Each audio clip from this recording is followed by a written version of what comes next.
So my uncle passed, leaving the land to his wife, Dorothy. And after my Aunt Dorothy died, the land was left to Mary. And it was interesting. I was the personal representative for my cousin after she passed away. And I was writing her obituary, and she didn't have a lot, other than us, she didn't have a lot of family. So she had very close friends. And I sent it up to one of the friends to have her read it and see if she wanted any changes made. And she got back to me and said, you have to add John Andrews and his wife in the obituary. And, I did want her to feel that she was included in the planning.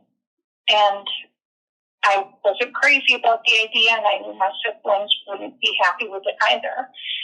But to make her happy, I included their names in the obituary for my cousin Mary. And so and after she died, my siblings and we've always hoped that when Mary wanted to relinquish the land, that she would allow us to buy it. And once she had passed, we talked to our attorney about, us purchasing the land, the 18 acres that is around there. And so we arranged for that, and we pulled our money and we purchased that land from Mary's estate. So Jean says her land, which was originally purchased by her grandparents, is owned by her Uncle Rex and Aunt Dorothy during this time frame, and then eventually by her daughter Mary, before Jean and her sisters purchased the property. As Jean points out, she and several others found it strange that John Andrews was so deeply involved with their family, and so quickly, and was spending such a great deal of time with her aunt as her husband, Jean's uncle, battled a terminal illness. Yeah, I can certainly see why that would strike the family as odd. Even if Uncle Rex and John Andrews had become close friends during their time working together, which the facts don't really indicate was the case, you still wouldn't expect a coworker to suddenly start spending all of his time with the family of a colleague who's ill and dying, especially with his colleague's wife and daughter. It just seems off. Right. So many years after her uncle's passing, Jean acquires the land that she remembers John Andrews used to visit often while spending time with Aunt Dorothy and Mary. And that's when she learns information that gives her even more cause for concern, while talking with the longtime neighbor of the property, Joanne. And one day I was standing in Mary's house, back porch that overlooks the marsh and the river. It's just beautiful. And Mary's neighbor was there with me. And I don't know how we got to talking about John Andrews. I don't remember. But she told me, she said, he used to garden down there at night. And being in the country, you can't hardly see your hand in front of your face. And I said, he was gardening down there at night? And she said, yeah. And that was kind of like a red flag for me. What man is going to go out in the country, pitch dark? We had a lane that went from my grandparents' property where we live now, that went down to that area. So he had easy access to that land. And, I thought about it, and I talked with a few of my siblings, and I said, do you think there's a chance that he could have been burying Starkey down there? I haven't put the timeline together in my head to know.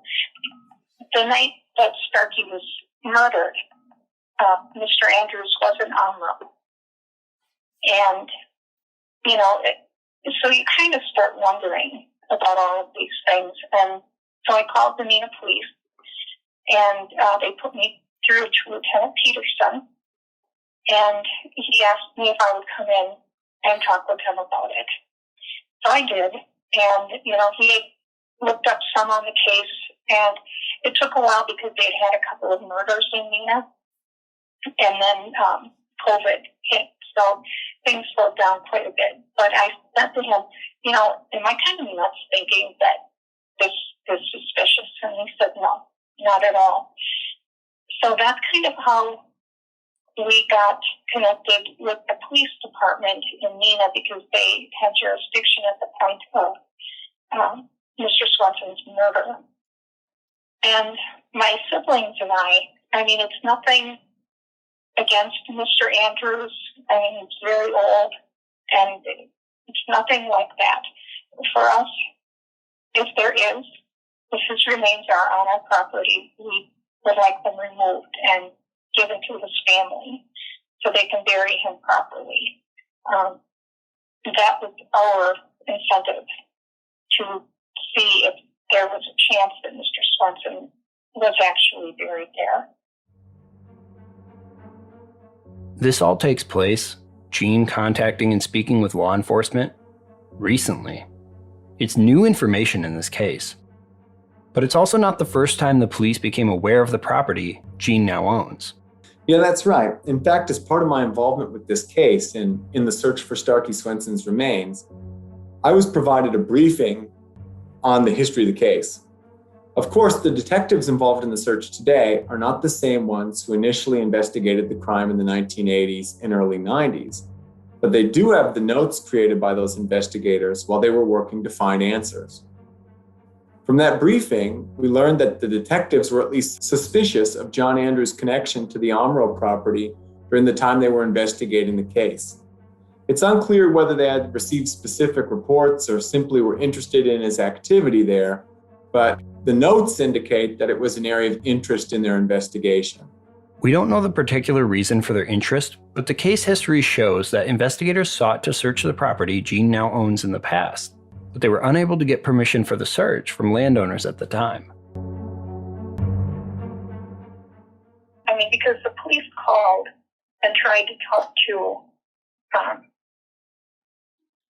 some of the neighbors, because they had come and tried to talk to Joanne, and Aunt Dorothy, Rex's wife, had called the Neenah police and told them to stop harassing her neighbors.